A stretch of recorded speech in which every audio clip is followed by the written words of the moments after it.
Previously on The Legend of Mirage, the Homecoming Marathon. Forest X. Okay.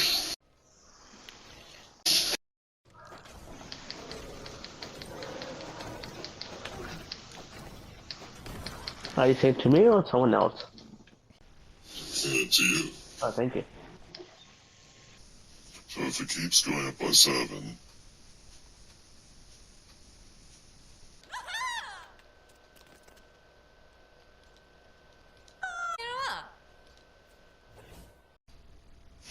Nice. Level up. Nice. Alright, here we go. Onwards to Phase 2. Now, let's go on ahead and get on with it, shall we? Right, so... what to do first? Brevard is turning in for the night. I will have no such pleasure.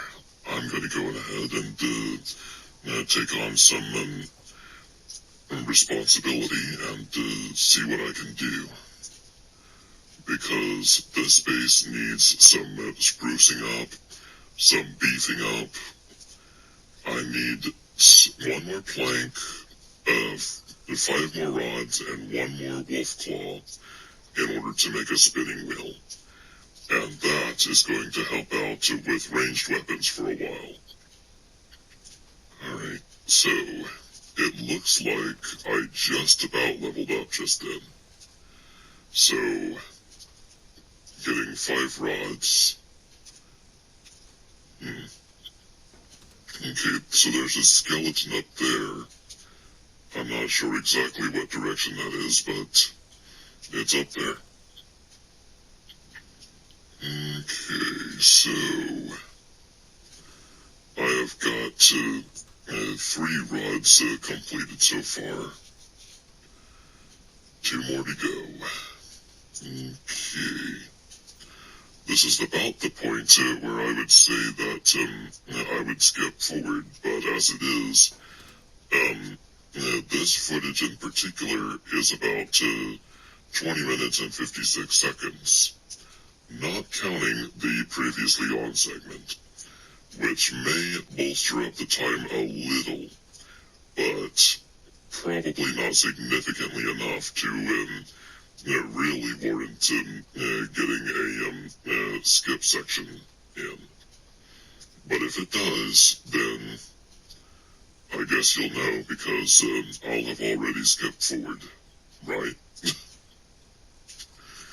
Speaking of wolves, I believe I have spotted one. So, let's see. Alright, it's one of those orange ones, so it can take a little bit more of a beating according to my bounty sniper. So, get some more grub in my stomach, because this battle is going to be intense, and I do not need to be attacked by both the wolf and starvation, especially with how hard that hit. Good lord. Okay, whoa. Alright.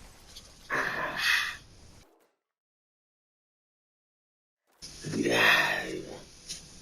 That was horrible. I have never been beaten that bad.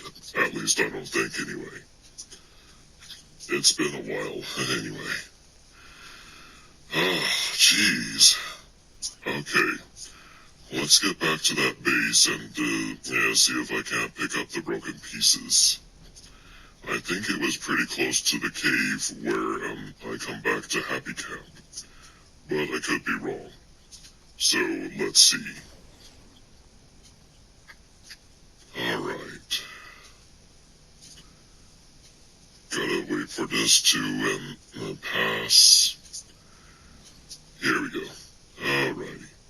So, now, let's head on back through to the other side, onto the rebel camp, and see if we can't pick up the broken pieces.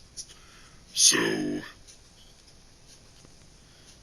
yeah, let's let's just get on with it, shall we? Okay, this is about the part of the water where I see those lightsabers drop sometimes, or rather, where they've dropped, not while they're in the process of dropping. That would be a completely different story if it was in the process of dropping. Because, I may have, went to retrieve them, if they were in the process of dropping. But I digress. The lightsabers, they only seem to boil, very little of the water from what I've seen. So, either they're not very powerful, or, this universe has severely, cooled them off. Which, would, of course, mean they're not as powerful.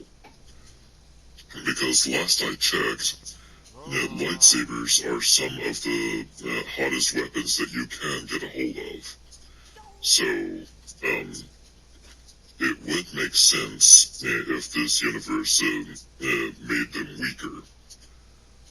By some logic, I'm not entirely sure what exact logic this universe employs to both rob me of my stronger force abilities and make lightsabers weaker. Or I could be wrong. They may not be weaker at all. I just don't know because I've never seen a lightsaber in this universe yet. So, yeah. Ouch. Okay. You don't hit near as hard as your orange cousin, but you regretted it anyway. Eat any food, gain 10 studs. Very nice. Working for these guys has been its own reward because I get paid by some unknown quest giver that gives me a certain amount of studs per every mission done. And with the little minor missions like eating any food, I gain less studs. And when it comes to the major missions like defeating Imperial enemies, I get more studs. And when it comes to really helping out the rebels, I get even more studs than that. So, it's an ever-growing tier system, basically, of studs. I would have it no other way, because by helping out these guys, I get the most money, and I can say that I've helped out some friends. Double bonus. Because I have been on two sides of a war before, and the side that ended up helping me win said war was on the resistance side, which is basically the spiritual successor of the Alliance to Restore the Old Republic. So, basically speaking, maybe it's not just in maybe they're not just spiritual successors. Maybe they're just straight up successors. I don't know the specifics. It's the history is a bit muddled to me, to be honest with you. So here we go. We now have a spinning wheel, which will give us cord, drawstring, silk thread, and wool thread. The cord of which is going to help out with the current ranged weapon that I know about, the crossbow. So I'm going to look for that right quick. Alright, another thing it helps out with is night shields, which I will more likely prioritize because night shields have a very effective bonus of being able to deflect a roller onto its back and allow you to deal double the damage that you normally would, because instead of hitting its shell, you're hitting its weak spot, the tender body beneath the shell. So, yeah, don't take that wrong. I meant to say, the part that's not protected by the shell. So, yeah. Let's go ahead and collect some materials. Right then. Oh no. Oh no, come on. Not this again. Those bushes and now these, raspberries. How frustrating. Alright, let's get over here and collect these planks right quick. Alright, so, let's go ahead and get that shield made. Because like I said, the shield makes the rollers a lot less of a problem than they usually are. If you have a brilliant strategy of dealing with them without a shield, then you can definitely make it out of that fight with little to no scratches at all. But the shield is an even better strategy because, like I said before, you can knock them onto their back and hit their exposed bellies. I almost ate the pumpkin that I was going to use to help them upgrade the village. That would have been awful. Alright, so I'm gonna break these bushes. See, that's how a bush is supposed to behave in this universe, according to CS1, when it comes to breaking them. CS1 is the one that scouted this world, whereas CM1, my bounty sniper, scouted out the so-called sandbox world. So that'll be something to look into later on. But for right now, I'm gonna start searching for these shells. Okay, so the main reason is one of the challenges is to upgrade a crafting table. Another reason is because it's another challenge to defeat stone rollers and collect their shells, of which somehow I've managed to collect 2 out of 3 stone roller shells. So, that's something. Alright, so it's getting pretty close to 17 minutes left to, well, 7 actually. 7 minutes left to the end of this session. And then I'm going to be clipping it and moving on. So, let's go on ahead and... rock was in the way. Like I said, let's move on and start hunting down those stone rollers, as they're called in this mission. Wait, was that a blue lightsaber just then? What is with these clumsy Jedi? Is there some sort of ledge up above where they're fighting a Sith Lord constantly? And that has been the 3rd color that I have seen drop into the water. The first 2 in order are green and purple.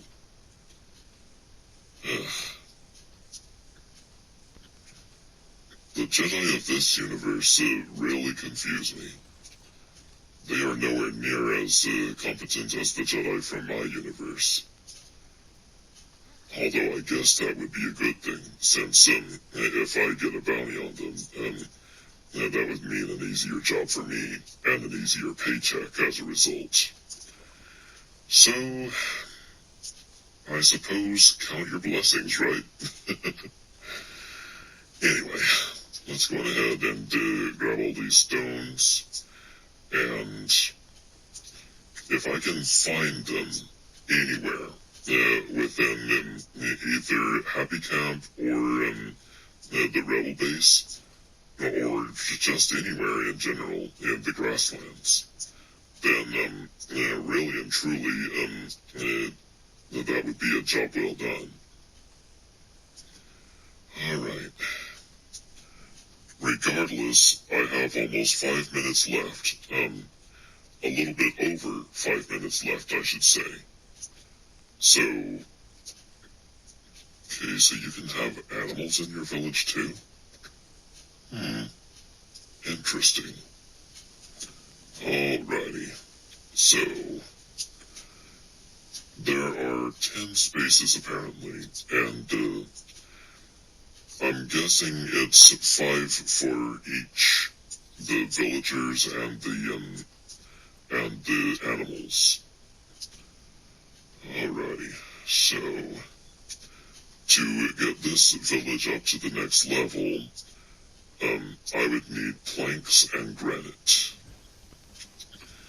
To level up, however, I just need to explore and stand around and eat and do all sorts of other things while some sort of timer counts down. Okay, what is this? Why is this here? Did CS1 leave this here when he got through with the tutorial or something?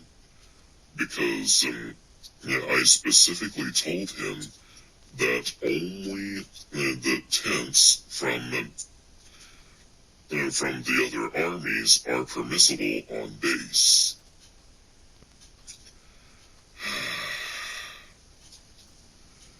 Sometimes whenever you want something done right, you have to do it yourself. Alright. Patience. Not everyone can be competent soldiers. I will be lecturing him after this, however. Okay, so there are 3 pumpkin seeds and 1 pumpkin. That would be exactly enough to upgrade the rebel base. So,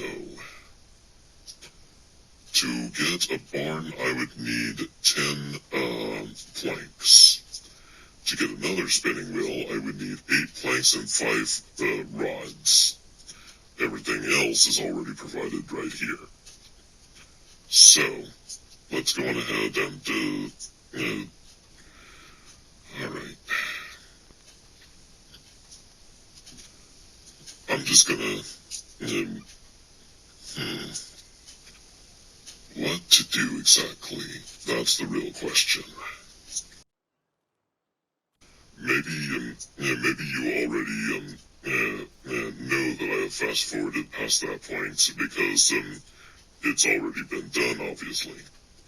But, as of the time that I'm recording this commentary, I don't know whether or not I'm going to be fast-forwarding. So, I'm gonna go ahead and destroy this crafting bench, because the building that it's in is about to be destroyed, because this is out of protocol. We need to get this base up to Hunter's Order Code, or else we're going to be laughingstock for having such. Is this even sound? Is this even a sound structure? Seriously, like, how is this even standing? Alright, let's get this taken care of. Remodel any building, gain 10 studs. Alright. So, for this demolition job, I just got 10 studs. Now, I'm gonna go ahead and put in the shack build again, just so I can get this tutorial off my back. But once I get through with this, then it's going to be taken right back out, because this is too ancient for Hunter's Order protocol. Everything has to be up to date. That is the end-all, be-all order. So, let's finish this off, complete simple shack build, and we're going to break it all down again, because like I said before, this is too ancient and too much of an eyesore for this camp. So, yeah.